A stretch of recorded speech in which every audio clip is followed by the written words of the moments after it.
빛을 얻으리라. 아멘. 네, 여러분 빛이 무엇일까요? 네, 빛에 대해서 우리가 여러 가지로 정의해 볼 수 있겠지만 빛이 가지는 기능적인 의미가 있습니다. 그것은 이 빛이 가지는 기능적인 의미는 색을 구분하는 것입니다. 밝은 낮에는 여러 가지 색을 구분하는 인간은 이 밤이 되면요, 낮에는 여러 가지 이제 색을 구분하잖아요. 우리가 빨간색, 파란색, 초록색 이렇게 구분하잖아요. 근데 밤이 되면요, 약간의 명암 정도만 확인할 수 있는 정도로 인지를 하게 됩니다. 이 바다 밑에 있는 심해에 사는 물고기들은요, 인간의 한 38배 정도나 되는 이 색을 어둠 속에서도 구분할 수 있다고 합니다. 제가 이제 아들이 있는데요, 할렐루야. 근데 제 아들이 그 처음으로 물을 마주했던 시간이 있었습니다. 어렸을 때, 아들이 어렸을 때 이제 지금보다 더 어렸을 때 계곡에 놀러 간 적이 있었어요. 물이 너무 무서운 거라서 저한테 이게 딱 꼭 안겨가지고 아예 들어가지를 않는 거예요. 막 절대로 무서워서 못 들어가는. 왜 물이 무서울까? 그때 막 제가 생각을 해봤습니다. 왜 애가 그렇게 무서워할까? 근데 왜 무서워했냐면 이 아이의 발이 이 물 밑에 닿지 않았던 거죠. 닿지 않으니까 두려운 거예요. 내가 속한 감각으로 통제되지 않을 때 사실 인간은 두려움을 느낍니다. 알게 되면 두렵지 않은데 모르기 때문에 두려운 것이죠. 어쩌면 인생이 쉽지 않고 두려운 것은, 우리가 날마다 두렵고 혼돈스러운 것은 우리의 앞길을 다 모르기 때문인 것 같습니다. 그래서 배우기도 하고 내가 뭔가 더 알려고 열심히 배우기도 하고 또 인생을 통제할 만한 부를 얻어보려고 하기도 합니다.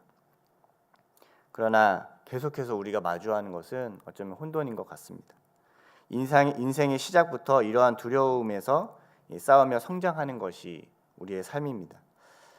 제일 먼저 어둠 속에서 찾았던 것이 뭐죠? 엄마의 젖을 찾죠. 저는 아기가 태어났을 때 봤는데 계속 입을 움직이면서 엄마의 젖을 그 어둠 속에서 막 찾더라고요.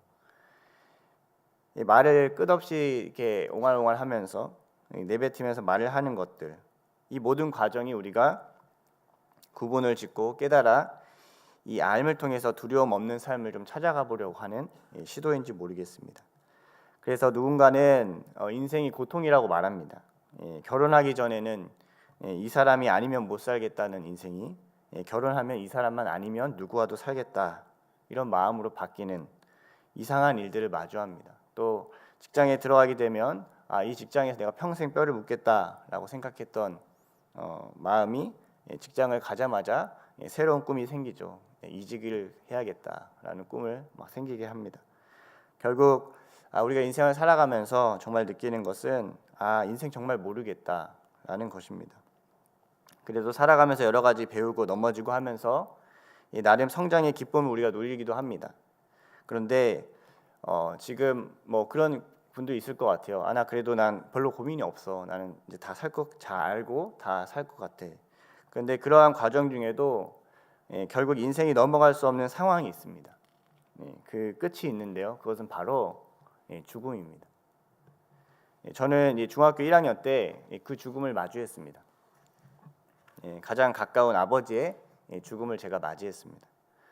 아버지가 돌아가시기 전날에 저는 강원도 시골에서 열심히 아버지와 동생과 물을 뽑았어요. 물을.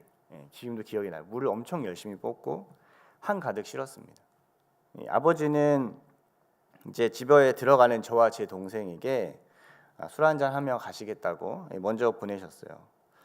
무농사를 했으니까 얼마나 그때 힘들었겠어요. 저는 그날 그 인생의 어떤 때보다도 깊은 잠을 잤습니다. 근데 아침이 되었는데 주변에 불안함이 가득합니다. 아버지가 전날 술자리에서 다툼이 있었는데 칼에 맞아서 돌아가시게 됐습니다. 저에게는 그 아버지의 죽음이 갑작스러웠습니다. 그리고 그 죽음 앞에서 한참 인생의 무력함을 느꼈던 것 같습니다. 아버지와 함께 마셨던 포카리 스웨트였는데요. 그 음료수는 저 냉장고에 그대로 있는데 아버지는 없는 그 현실의 부재. 중학교 되면 영어 공부 열심히 가르쳐 주겠다고 했던 그 아버지는 제게 없었습니다. 죽음은 존재의 부재였고 어제까지만 해도 모든 생명을 가졌던 분이 그것과 상관없이 사라지고 저와 단절되게 됩니다. 죽음 앞에서 인생은 참 무력한 것 같습니다. 결국 인생의 길을 우리는 찾아가는데, 그리고 이 마지막 길에 우리가 다 서게 되는데, 그것은 여러분 다 죽음을 마주하게 된다는 것입니다. 모든 것으로부터 단절을 마주하게 되는 그 마지막, 그 앞에 서는 인생은 어쩔 때는 참으로 무력하고 비참하게 느껴지기도 합니다. 그래서 성경은 이야기합니다. 너희가 본다고 하는 것 같으나 너희는 보지 못하는 자다. 너희는 맹인이다. 보는 것 같이 살아가고 내가 뭐 아는 것 같이 길을 인도해 가는 것 같지만 결코 그렇지 않다고 얘기합니다. 왜냐하면 우리 모두가 죄인이기 때문입니다. 성경은 그 죄인은 죄의 값을 치러야 된다고 말씀하고 있습니다. 그것을 좀 다르게 표현해 본다면 인생의 이 혼돈을 궁극적으로 해결할 수 없다는 것입니다. 죄 가운데 태어나서 죄 가운데 죽는 것은 혼돈 속에서 나와서 혼돈으로 사라져 버리는 것과 같다는 것을 말하고 있습니다. 10대 때 이 혼돈만 해결하면, 이 직장 문제만 해결되면 10대, 20대 그러면 끝날 것 같은데 결혼하고 나서도 나이가 들어서도 끝없이 우리에게는 해결해야 될 숙제와 혼돈의 문제들이 다가옵니다. 그런데 오늘 본문에 예수님은 자신을 가리켜 이렇게 말씀합니다. 나는 세상의 빛이다. 나를 따르는 자는 어둠에 거하지 아니하고 생명의 빛을 얻으리라. 저는 어렸을 때 어림성경학교 그때 선물을 많이 줬어요. 그래서 그때 이제 선물 받은 걸로 지금 주기도문과 사기수기경을 다 외우고 있습니다. 할렐루야. 그런데 그 아버지 죽음 앞에서 이 교회와 이 신앙이 좀 무력하게 그때 느껴졌어요. 중학교 1학년 때. 제가 아버지가 죽던 이 밤에 새벽에 막 불안한 마음으로 하나님께 기도했던 기억이 있습니다. 하나님 아버지를 좀 살려주세요. 하나님 아버지를 좀 살려주세요. 저는 죽음의 그 위력을 경험했기 때문에 예수님이 이 구원자, 이 생명의 빛이라고 해도 내 인생을 위협하는 죽음의 도전들이 오면 언제든지 예수님을 부인할 이 자세가 되어 있었습니다. 죽음이 너무나도 두려웠기 때문이에요. 그래서 죽음의 향기를 피하려고요, 열심히 공부했습니다. 아버지가 돌아가시고 나서 중학교 때 제 성적이 막 평균 10점 이상 올랐어요. 막 열심히 공부했습니다. 그래서 막 열심히 계속 공부해서 법과대학도 가고 여자친구도 만나고 알바도 하고 막 군대도 갔다 오고 여러 가지 일들이 있었죠. 근데 인생은 더 불안해졌습니다. 여자친구랑도 헤어지게 됐고요. 군대를 다녀왔는데 앞길이 참 막막하게 느껴졌습니다. 계속 무언가 나는 하는 것 같은데 죽음과 같은 혼돈은 늘 내 앞에 있는 것과 같았습니다. 그때 하나님의 은혜를 제가 입었습니다. 함께 신앙생활을 했던 한 형이 저에게 이 말씀을 같이 나눴는데요. 그 전까지는 그냥 신앙생활을 했지만 그렇게 크게 의미 있게 저에게 다가오지 않았던 말씀이었습니다. 근데 이 말씀이 제 안에 박히게 됐습니다. 우리 한번 읽어보겠습니다. 갈라디아서 2장 20절 말씀인데요. 우리 한번 함께 읽어보겠습니다. 함께 읽겠습니다. 시작. 내가 그리스도와 함께 십자가에 못 박혔나니 그런즉 이제는 내가 사는 것이 아니요 오직 내 안에 그리스도께서 사시는 것이라. 이제 내가 육체 가운데 사는 것은 나를 사랑하사 나를 위하여 자기 자신을 버리신 하나님의 아들을 믿는 믿음 안에서 사는 것이라. 아멘. 이 말씀이 제게 딱 박히는 거예요. 죽음에서 벗어나기 위해서, 이 혼돈을 해결하기 위해서 노력해도 결국 마주할 수 없는 이 혼돈, 이걸 내가 해결할 수 있을까? 근데 아이러니하게도 하나님이 이 말씀을 통해서 제게 은혜를 주셨는데, 이 혼돈을 해결할 수 있는 유일한 방법은 역설적이게도 그리스도와 함께 죽는 것입니다. 예수님이 부자 청년에게 묻습니다. 그 청년을 아주 사랑스럽게 보시면서 묻습니다. 그 부자 청년은 관원이었고 율법을 잘 지켰던, 우리가 보면 신앙의 넘사벽 같은 신앙인일 줄 모르겠습니다. 근데 그 부자 청년에게 묻습니다. 네가 가지고 있는 것을 모든 것을 팔아서 가난한 자에게 나눠주고 너는 나를 쫓으라. 내가 가지고 있는 것으로 죽음과 혼돈을 이길 수 있다는 생각이 있었는데 그 모든 것을 팔아 가난한 자에게 나눠주고 예수를 붙들라 말씀합니다. 우리는 착각할 때가 많습니다. 돈, 능력, 권력, 명예, 신앙적인 여러 가지 경험들, 내가 가지고 있었던 그동안의 힘들, 그 모든 것이 지금 당장의 문제를 해결해 주니까 죽음과 혼돈을 이길 수 있을 것 같은 착각을 할 때가 있습니다. 그러나 예수님이 알고 계셨던 것입니다. 그것으로는 결코 하나님의 나라에 들어갈 수 없다라고 얘기하십니다. 네가 가지고 있는 것을 모든 것을 다 팔아 가난한 자에게 나눠주고 너는 나를 쫓으라. 예수님이 우리를 초대하시는 것은 예수님이 죽음을 이기셨기 때문에 우리를 초대하십니다. 죽음으로 갈 수 있는, 그렇게 하면 죽잖아요. 그렇게 하면 내가 죽잖아요, 하나님. 근데 그것을 향해서 하나님 초대하시는 이유는 그 죽음을 이기신 분이 나의 삶을 자유하게 하기 위해서 그것을 향해서 초대하신다는 것입니다. 그래, 내가 이 정도 했으면, 근데 결코 그런 것으로는 하나님 앞에 나아갈 수 없다는 것입니다. 예수님이 오늘 세상에 자신이 가리켜서 세상의 빛이라 이 말씀을 하시기 전에 한 사건이 있었습니다. 그것은 성전에 음행한 여인을 끌어옵니다. 그리고 서기관과 바리새인 세인이 예수님을 향해서 외치는 거예요. 모세의 율법에 따르면 이 여인은 죽어야 합니다. 근데 우리가 하는 행태가 약간 비슷합니다. 결국 누군가를 죽이고 나의 신앙을 입증받으려고 할 때가 얼마나 많은지 모릅니다. 죽음에서의 위안이 겨우 비교하는 것으로 나타납니다. 여러분, 그렇게 되면요, 돈, 명예, 권력은 중요한 것들이 됩니다. 근데 오늘 그 본문 15절에 예수님은 이렇게 말씀합니다. 15절 말씀, 8장 15절 말씀인데요. 우리 한번 읽어볼까요? 8장 15절 말씀입니다. 함께 읽겠습니다. 시작. 너희는 육체를 따라 판단하나 나는 아무도 판단하지 아니하노라. 아멘. 예수님은 죄 없는 자는 돌로 치라고 말씀합니다. 아무도 자신의 죽음과 혼돈을 근데 해결하지 못합니다.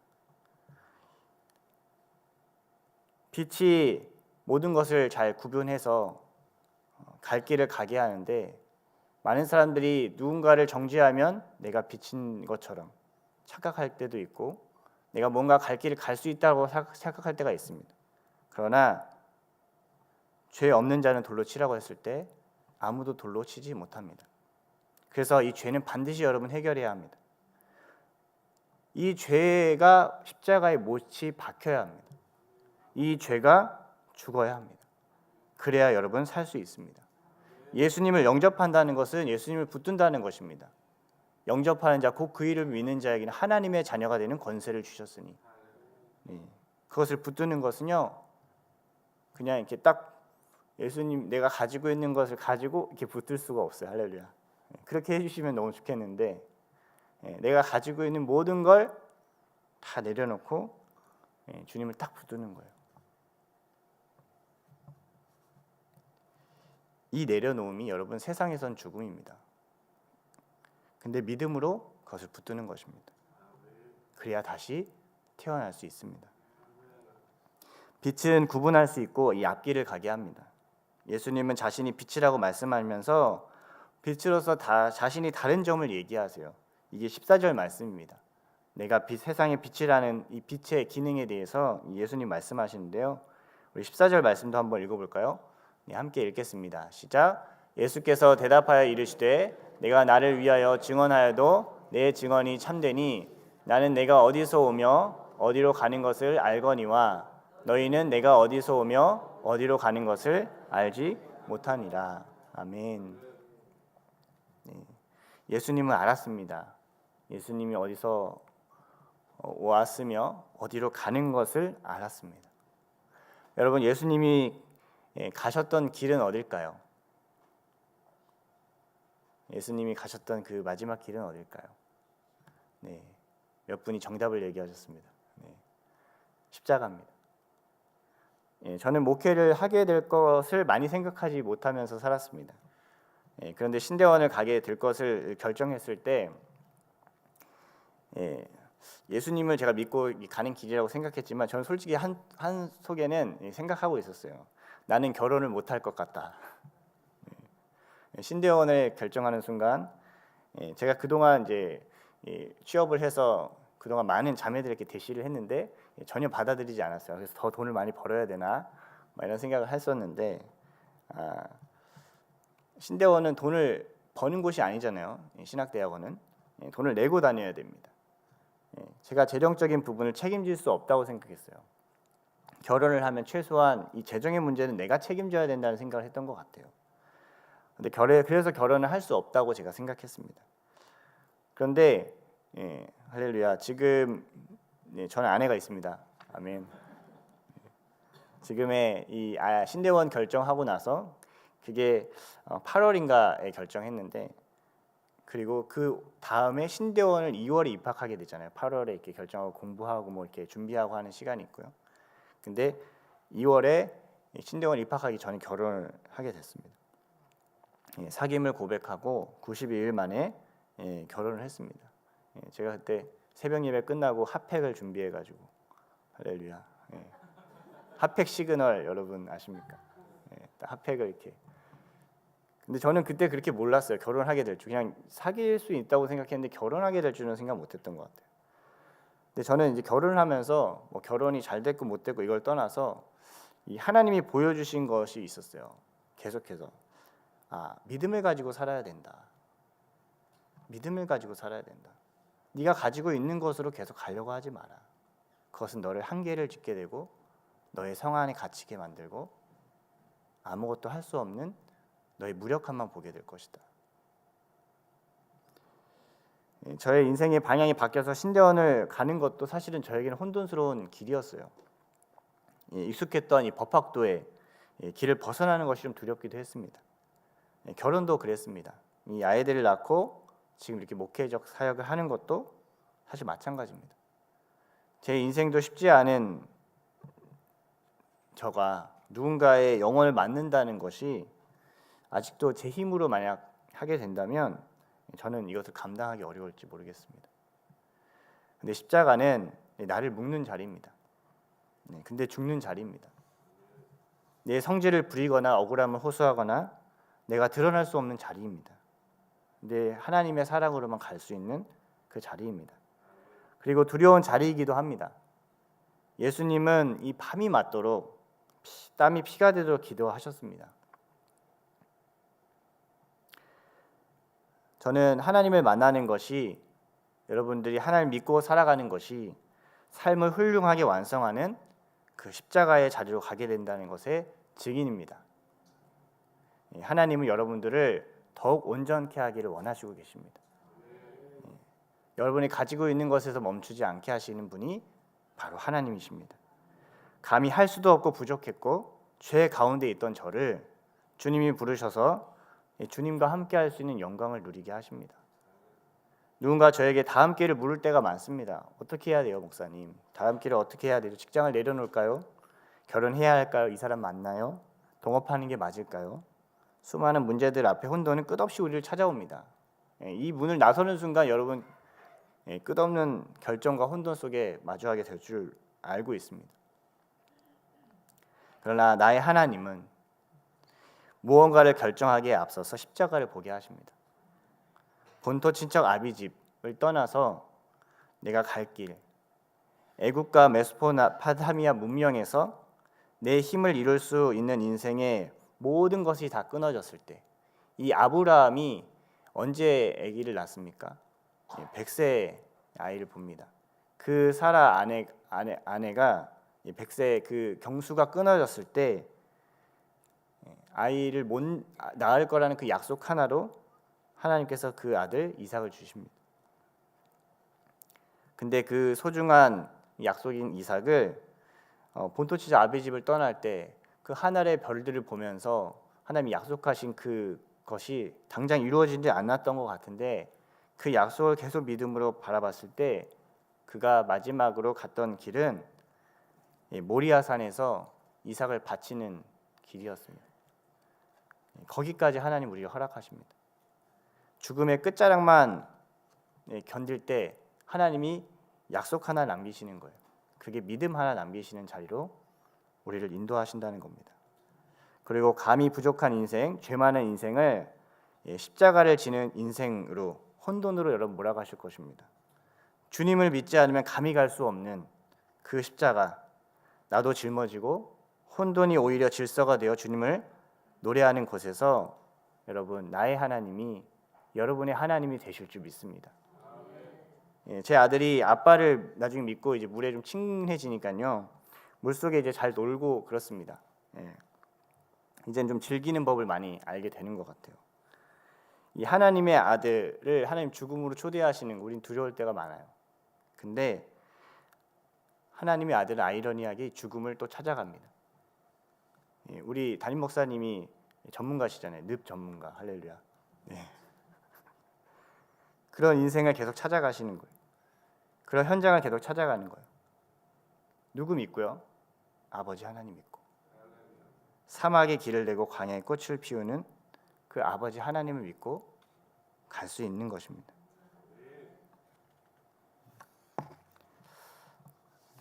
혼돈을 피해 나의 성으로 여러분 들어가지 않게 되기를 축복합니다. 주님과 함께 혼돈과 죽음 속에서 주의 영광을 보는 우리 모두가 되시길 축복합니다. 그래서 이곳에서 나의 하나님이 하셨습니다. 나의 하나님이 이루셨습니다. 나의 하나님께 모든 영광을 돌립니다. 그 죽음 앞에서도 주님을 노래할 수 있는 우리 모두가 되시기를 예수님을 축복합니다. 아멘. 기도드리겠습니다.